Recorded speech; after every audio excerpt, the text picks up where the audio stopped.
ఆఫ్టర్గా పవన్ కళ్యాణ్ వస్తే మీటింగ్ పెట్టుకుంటే శాంతి భద్రతల సమస్య వస్తుందా? ఏం తెలివి తక్కువతనం ఇది? ఈ ఒక రాష్ట్రానికి ఆపడం అనేది ఏమంతో కాదు. ఇంకా ట్రంప్ ఇన్ని ఆంక్షలు పెట్టినా అక్కడికి అవతలేరు పోతూనే ఉన్నారు. ఈ తెలంగాణ నుంచి ఆంధ్ర నుంచి తెలంగాణ పోవడానికి ఎవడెవడిని ఆపలేడు. కానీ ఎవడు ఆపినోడు కూడా లేడు. ఇది కావాలని చెప్పి ఇవాళ ఈ రాష్ట్రంలో ఉన్న సమస్యలు, రైతుల సమస్యలు, యువకుల సమస్యలు, నిరుద్యోగ సమస్యలు, విద్యార్థుల సమస్యలు, హాస్పిటల్ సమస్యలు, వీటన్నిటి నుంచి పక్కదారి పట్టించడం కొరకు ఆడుతున్న డ్రామా తప్ప ఇంకొకటి లేదు ఇక్కడ. ఇంకొకటి ఆయన ఇంకో తెలియదు ఒక మాట మాట్లాడాడు. మరి ఆయనకు రాష్ట్రాల ఏర్పాటు గురించి తెలియదు. పెద్ద పెద్దోళ్ళే తప్పు మాట్లాడంగా ఆయన మాట్లాడడానికి పెద్దని తప్పు అనుకోవడం లేదు. ఎందుకంటే ఆయనకు ఉండే జ్ఞానం అంతే. రాష్ట్ర ఏర్పాటు ప్రక్రియ పార్లమెంట్ నుంచే రావాలి, పార్లమెంట్ నుంచే వచ్చింది. పాపం ఇంకొకటి ఏంటంటే ఆయనకు ఎవరో రాసిస్తే చదివి అలవాటు కదా. పాపం ఎవరో డైలాగ్ రైటర్ ఉండాలి, రాసియాలి కదా. మోడీ మాట్లాడింది రాసిచ్చారు, ఈయన చదివిండు. మోడీ లాంటి వాడే అనంగా పెద్ద ఈయన అనడం పెద్ద ఆశ్చర్యం ఏం కాదు మాకు.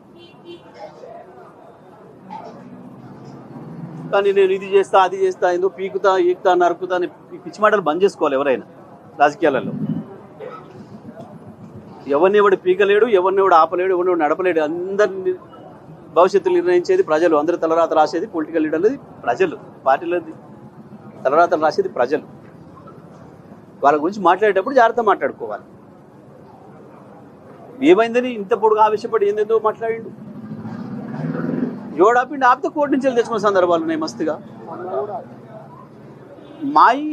ఈ ప్రభుత్వం వచ్చిన కాడ నుంచి అనేక సందర్భాలు ఆపారు. కేటీఆర్ గారు మహిబాద్కి వస్తామంటే కూడా అనుమతి ఇవ్వలేదు, తెచ్చుకున్నాం. నల్లగొండకు వస్తానంటే కూడా అనుమతి ఇవ్వలేదు, తెచ్చుకున్నాం. ఇవాళ వచ్చిండు కదా. ఏముంది, ఎవడెవరిని ఆపలేదు. ఇదంతా డ్రామా. అసలు సమస్యల్ని పక్కదారి పట్టించడం కొరకు ఆడుతున్న నాటకం తప్ప ఇంకోటి కాదు.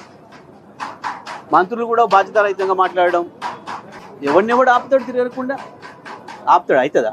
ఇది తెలంగాణ ఉద్యమ సందర్భంలో ఎవరు మాట్లాడలే, మేము ఉద్యమకారులు కూడా మాట్లాడలే. ఆ రకంగా ఎవరో బాధ్యత లేనో లేదో అన్నారని చెప్పి వాళ్ళని అడ్రస్ చేయకుండా, పేరు అడ్రస్ చేయకుండా మీరు మీరు అని మాట్లాడింది తెలంగాణ ప్రజలనా? బాధ్యతాయుతమైన పదవిలోకి వచ్చినప్పుడు ఆలోచించి మాట్లాడాలి ప్రతి పదం కూడా.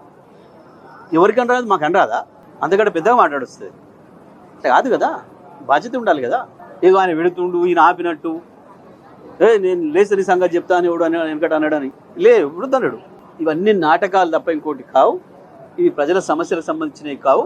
ఈ సమస్యలు ఇప్పుడు ఇవాళ తెలంగాణలో ఇమ్మీడియట్గా ఉన్న సమస్యల్ని పక్కదారి పట్టించడం కొరకు కాంగ్రెస్ పవన్ కలిసి ఆడుతున్న నాటకాలు ఇంకోటి కావు.